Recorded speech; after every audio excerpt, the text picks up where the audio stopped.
जय श्री कृष्ण दोस्तों। पवित्र रामनवमी के अवसर पर आप सभी को हार्दिक शुभकामनाएं। तो दोस्तों, जैसे कि आप सब जानते हैं, आज पवित्र रामनवमी यानी कि श्री राम का जन्मदिन का उत्सव मनाया जा रहा है। तो इसके लिए मैं बहुत जल्दबाजी में एक छोटा सा वीडियो लेके आया हूँ। वैसे तो श्री राम जी के बारे में जो कथा अगर हम लोग कहने बैठे तो उनका समाप्त नहीं होगा। उनका बाल कांड, अयोध्या कांड, लंका कांड, फिर हनुमान जी की कथा, फिर राम जी के संदर्भ में जो जो चीज़ें हुई थी उनके बारे में बहुत रहस्यमयी चीज़ें हैं। वैसे भी प्रभु श्री काकभूषण भी, सनकादि ऋषि और भी बहुत सारे जो भक्त हैं वो युगों युगों तक भगवान श्री राम की बात कहते कहते थकते नहीं हैं। वैसे तो भगवान श्री राम के बहुत अवतार हो चुके हैं, लेकिन हम लोग जो रामायण के बारे में जानते हैं उसी से हम लोगों को श्री राम के बारे में कुछ जानकारी मिलती है। और जो भी जानकारी मिलती है उसमें से हम लोग उन्हें कृष्ण के समान नहीं समझ सकते। हम कृष्ण को बड़ा समझते हैं और श्री राम जी को छोटा, लेकिन वैसी बात नहीं है। श्री राम जी को अगर अच्छी तरह से समझना हो तो उनके बारे में बहुत रिसर्च करना पड़ेगा, बहुत कुछ जानकारी लेना पड़ेगा। तो वो सब आगे के वीडियो में हम लोग जारी रखेंगे, लेकिन आज का हम लोग टॉपिक शुरू करते हैं राम जी की जन्म कथा के बारे में। तो चलिए दोस्तों, टॉपिक शुरू करते हैं। रामायण और रामचरितमानस हमारे पवित्र ग्रंथ हैं। तुलसीदास जी ने श्री राम को ईश्वर मानकर रामचरितमानस की रचना की है, किंतु आदि कवि वाल्मीकि ने अपने रामायण में श्री राम को मनुष्य ही माना है। तुलसीदास जी ने रामचरितमानस को राम के राज्याभिषेक के बाद समाप्त कर दिया है। वहीं आदि कवि श्री वाल्मीकि ने अपने रामायण के कथा को आगे श्री राम के महाप्राण तक वर्णित किया है। तो दोस्तों, आइए जानते हैं भगवान श्री राम की पवित्र जन्म कथा के बारे में। श्री राम जी की पवित्र जन्म कथा के अनुसार महाराजा दशरथ ने पुत्र प्राप्ति हेतु यज्ञ आरंभ करने की ठानी। महाराज की आज्ञा अनुसार श्याम कर्ण घोड़ा चतुरंगिनी सेना के साथ छुड़वा दिया गया। महाराज दशरथ ने समस्त मनस्वी, तपस्वी, विद्वान, ऋषि मुनियों तथा वेद विज्ञ प्रकांड पंडितों को यज्ञ संपन्न कराने के लिए बुलावा भेज दिया।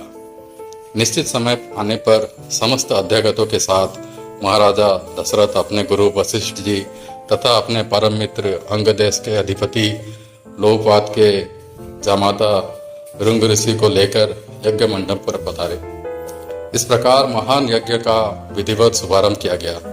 संपूर्ण वातावरण वेदों की ऋचाओं से, उच्च स्वर में पाठ से गूंजने तथा समिधि का सुगंध से महकने लगा। समस्त पंडितों, ब्राह्मणों, ऋषियों आदि को यथायोत धन धान्य गो आदि भेंट करके सादर विदा करने के साथ यज्ञ की समाप्ति हुई। राजा दशरथ ने यज्ञ के प्रसाद चरा खीर को अपने महल में ले जाकर अपनी तीनों रानियों में वितरित कर दिया।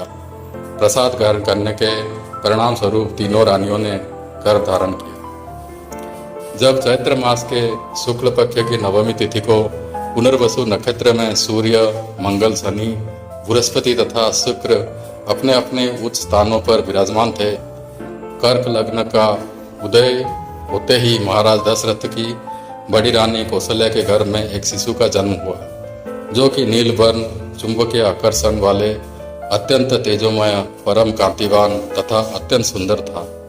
उस शिशु को देखने वाले देखते रह जाते थे।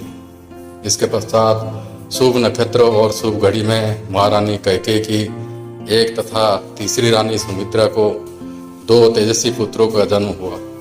संपूर्ण राज्य में आनंद मनाया जाने लगा। महाराज के 4 पुत्रों के जन्म के उल्लास में गंधर्व गान करने लगे और अप्सराएं नृत्य करने लगी। देवता अपने विमानों में बैठकर पुष्प वर्षा करने लगे। महाराज ने उन्मुक्त हस्त से राजद्वार पर आए भाट, चरण तथा आशीर्वाद देने वाले ब्राह्मणों और याचकों को दान दक्षिणा दी। पुरस्कार में प्रजाजनों को धन धान्य तथा दरबारियों को रत्न आभूषण प्रदान किए गए।